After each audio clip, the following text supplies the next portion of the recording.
오늘 읽는 변호사 지연이 니시나카 스토무. 오늘은 50페이지부터 시작하겠습니다. 2장. 운이 들어오게 하는 방법은 분명히 있다. 도덕적 과실을 깨닫는 데서 운이 시작된다.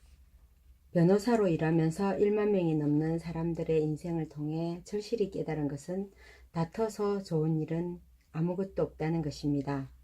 왜냐하면 다툼은 운을 나쁘게 만들기 때문입니다.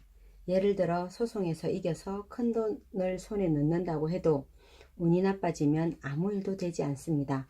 실제로 분쟁으로 손에 넣은 돈은 곧 잃게 됩니다. 변호사인 저는 그런 몰락을 지겹도록 봐왔습니다. 다툼은 없는 편이 좋습니다. 이것이 제가 경험을 통해 얻은 철칙입니다. 다만 예전에는 조금 잘못 생각하고 있었습니다. 사람이 법을 지키면 분쟁은 사라질 것이라고요. 그러나 이것은 착각이었습니다. 법만 지키면 무슨 짓을 해도 돼 라는 생각 자체가 분쟁의 원인이기 때문입니다. 이후 저는 법률상의 죄가 아니라 도덕적 과실이라는 관점에서 매사를 생각하게 되었습니다. 법률상의 죄는 율법 전서에 기록된 규칙을 어기는 것을 말합니다. 예를 들어 살인이나 절도 같은 것인데 이런 죄는 보통 사람이라면 좀처럼 저지르지 않습니다. 이에 비해 도덕적인 과실이란 법은 어기지 않았으나 남에게 손해를 끼치는 데 따르는 죄입니다. 자기만 괜찮으면 된다고 생각하고 이기적인 행동으로 돈을 벌려고 하거나 사회적인 지위 혹은 명예를 얻기 위해 남에게 피해를 주는 일을 말합니다. 도덕적 과실은 무의식적으로 저지르는 경우도 많습니다. 제게도 그런 경험이 있습니다.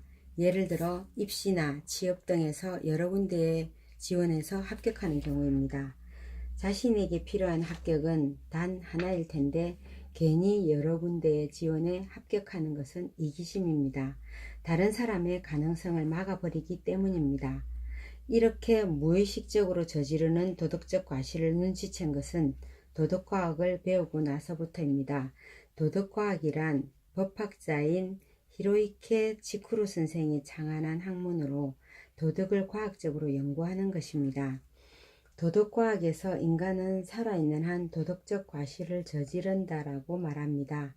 매일 먹는 음식도 생선이나 고기, 채소의 생명을 빼앗아 먹고 있는 것입니다. 통근이나 통학할 때도 그렇습니다. 매일 이용하는 철도나 도로로 이를 건설할 때 사고로 생명을 잃는 사람이 있겠지요. 그런 사람들의 희생이 없었다면 회사나 학교에 다닐 수도 없었을 것입니다. 또 우리는 태양이나 자연이 주는 은혜를 이용해 살고 있습니다. 이처럼 생활 전반에서 누군가의 덕분으로 살아간다고 해도 과언이 아닙니다. 도덕과학에서는 이것을 도덕적 부채라고 부릅니다. 그런데 이 도덕적 부채를 그냥 내버려 두면 운이 달아납니다.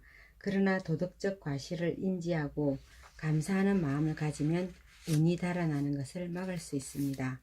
다툼은 도덕적 부채를 알아차리지 못하기 때문에 생겨나는 것입니다. 자신의 생명이 막대한 희생 덕분에 성립하고 있다는 사실을 알게 된다면 누군가 내게 소소한 피해를 줬다고 해서 너도 당해봐라 하는 식으로 싸우려는 마음이 들지 않을 것입니다.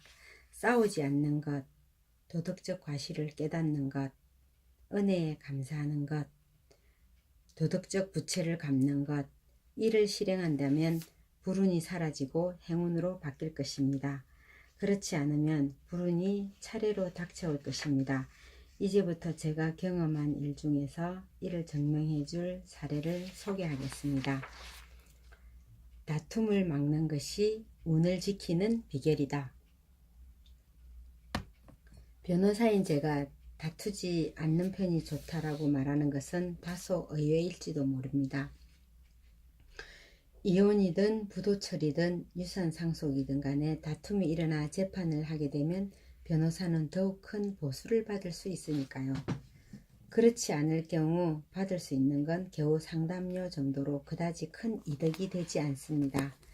그래서 변호사는 의뢰자가 싸우도록 부추긴다고 생각하기 쉽지만 그건 사실과는 다릅니다. 왜냐하면 변호사들도 다툼은 피하는 편이 좋다고 배우기 때문입니다. 판사, 검사, 변호사가 되려면 사법시험에 합격해야 합니다. 그리고 시험에 합격하면 반드시 사법연수원이라는 곳에서 법률가로서 필요한 실무 공부를 하게 되어 있습니다. 그리고 이 사법연수원의 교관으로부터 분쟁 처리의 우선순위는 아래와 같다고 배웁니다. 첫째, 대화로 해결하자.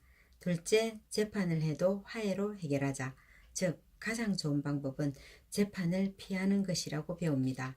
저는 종종 재판은 의뢰자에게 있어서 가장 불리한 결말이라고 말하곤 합니다. 재판이 불리한 결말인 까닭은 이기든 지든 원한이 남기 때문입니다. 원한을 사지 마라. 원망을 들으면 저승에서도 너를 끌어내리려고 호시탐탐 노릴 거야. 옛날에 부모님으로부터 배운 소중한 가르침입니다.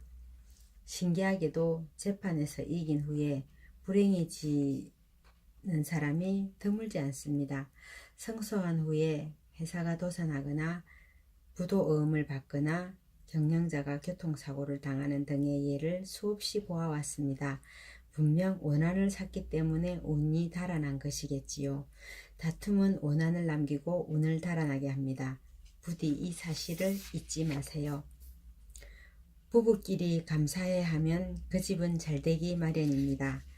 다툼은 불운을 부르지만 다툼을 피하면 행운이 찾아옵니다. 다툼을 피하고 행운을 얻은 사례를 소개하겠습니다. 어느 해의 더운 여름날 저는 어떤 여성의 이혼 상담 요청을 받았습니다. 이 여성의 남편은 토목공사 회사에서 일하고 있는데 술을 좋아하고 기가가 항상 늦어서 부부 사이가 좋지 않았습니다. 상담자인 부인은 남편에 대한 불만으로 남편이 식사를 챙기는 일조차 하지 않았다고 합니다. 저는 이혼은 그다지 좋은 일이 아닙니다. 다시 생각해보는 건 어떠세요? 라고 설득했습니다. 하지만 부인은 더 이상 참을 수 없다며 이혼하겠다는 의지를 꺾지 않았습니다. 부인은 상담하는 내내 남편에 대한 불만만 얘기했습니다. 그런데 한 달이 지나고 다음 약속날 사무소에 온 의뢰인의 마음이 180도 달라져 있었습니다. 이혼은 하지 않을 거예요. 부인은 태연하게 말했습니다. 깜짝 놀란 제게 부인은 그 이유를 설명해 주었습니다. 어느 날 전철을 타고 가던 부인은 우연히 창문 밖으로 일하는 남편의 모습을 발견했습니다. 뜨거운 오후 남편은 작업복을 입고 도로를 파내는 작업을 하고 있었습니다. 두툼한 작업복은 땀에 흠뻑 젖어 있었습니다. 그 모습을 본 부인은 남편이 매일 저렇게 일하고 있다니 정말 힘들었겠구나 하고 생각했다고 합니다.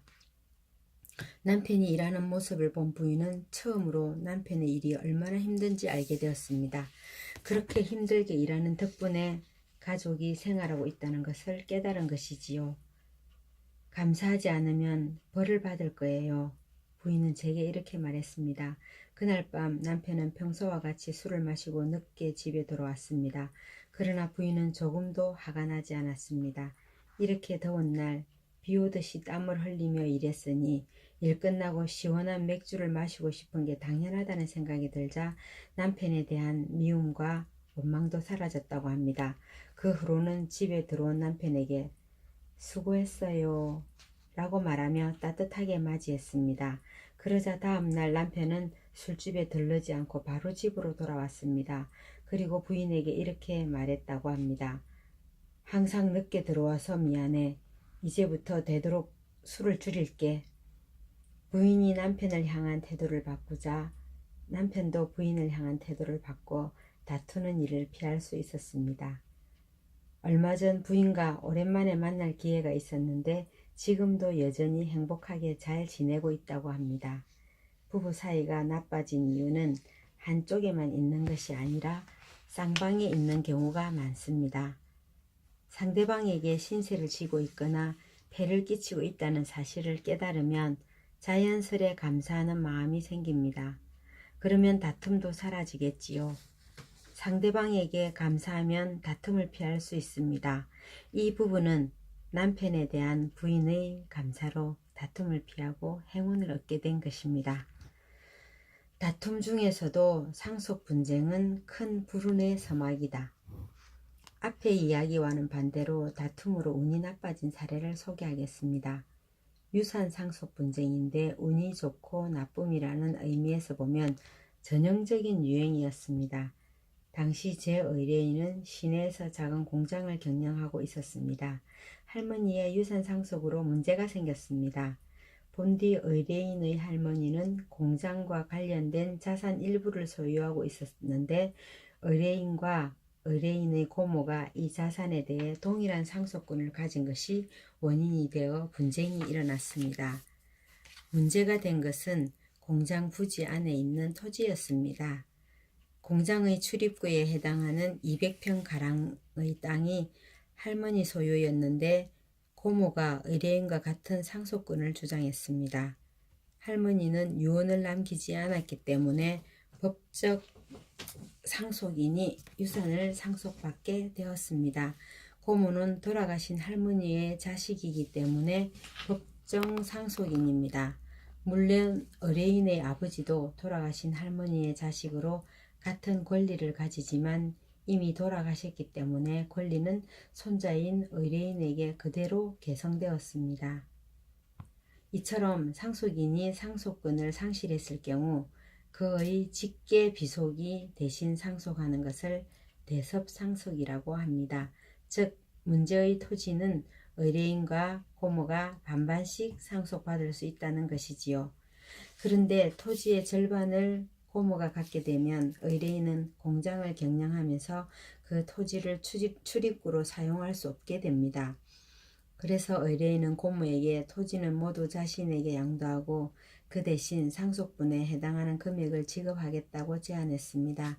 그러나 고모는 의뢰인의 이러한 사정을 악용하려고 했습니다. 너는 그 땅이 갖고 싶은 거잖아. 그러면 돈을 더 내야지. 라고 하면서 주변 땅값의 몇 배나 되는 금액을 요구했습니다. 저는 대리인으로서 최선을 다해 설득했으나 소용이 없었습니다. 결국 의뢰인은 경영도 어려운 상황에서 겨우 돈을 마련하여 토지를 확보할 수밖에 없었습니다. 그 후로 수년 후 의뢰인으로부터 이런 이야기를 듣게 되었습니다.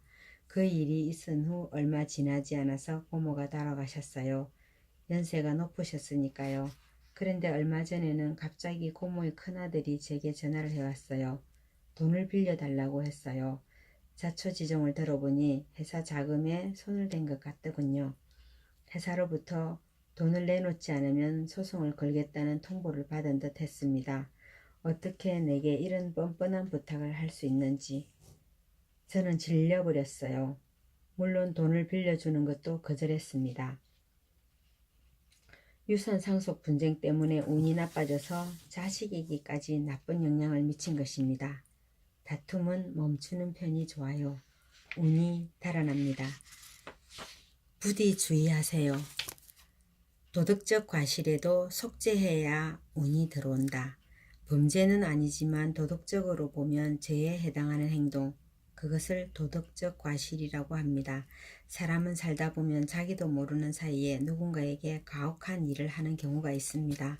그런데 이는 형법상의 범죄는 아닙니다. 그렇다고 해서 아무 죄도 아닐까요? 자신도 모르는 사이에 남에게 상처를 준 것은 어쩔 수 없는 일이라고 생각할지도 모릅니다. 하지만 비참한 경험을 한 사람은 그렇게 느끼지 않을 것입니다. 저 녀석이 그때 그런 짓을 하지 않았으면 하고 원한을 품는 건 당연하지요.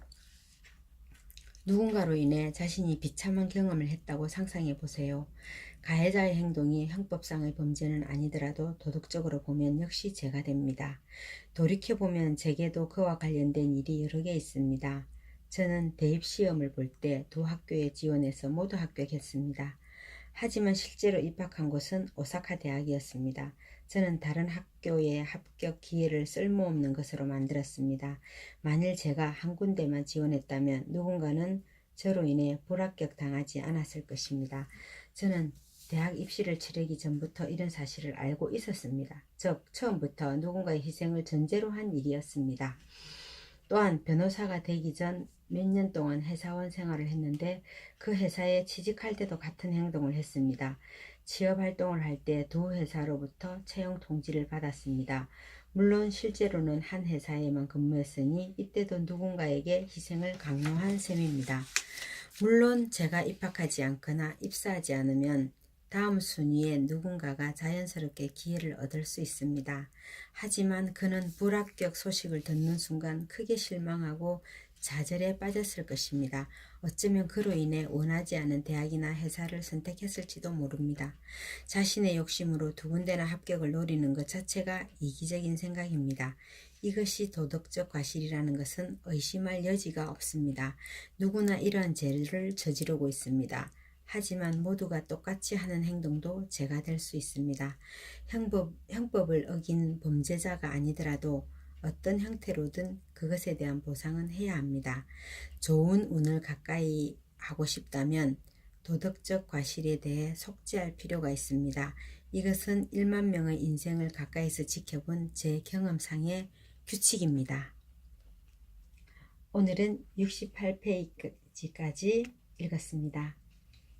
다음 편에 또 읽어드리겠습니다. 감사합니다.